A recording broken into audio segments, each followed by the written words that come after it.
Demi meningkatkan kedisiplinan kepegawaian, pemerintah Kota Palembang melakukan penandatanganan Fakta Integritas di kantor Inspektorat Kota Palembang.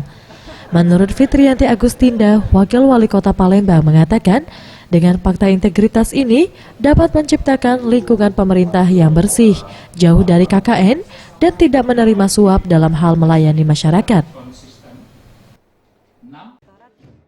Integritas.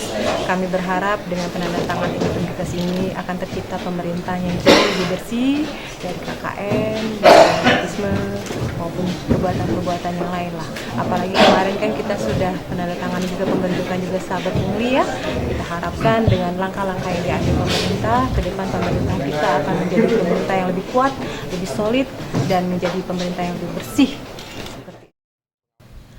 Sementara itu, Gus Mahyuzar, Kepala Inspektorat Kota Palembang, tindakan tegas akan diambil untuk pegawai yang terbukti melanggar fakta integritas yang disepakati. Kita sampaikan tadi, kita akan berusaha seberujung kompak dalam rangka pemberantasan korupsi, nepotisme, dan sebagainya. Dan saya mohon maaf, saya baru masih 2 bulan, belum banyak. Saya akan mencoba membenahi kawan-kawan di intern kita sendiri dulu.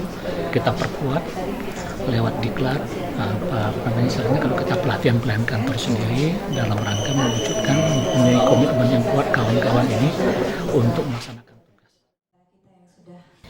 Pemerintah Kota Palembang akan melakukan penandatanganan fakta integritas untuk seluruh SKPD.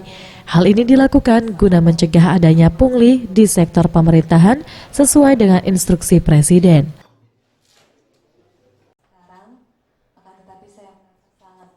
Farel Dwi Satria, Sriwijaya TV.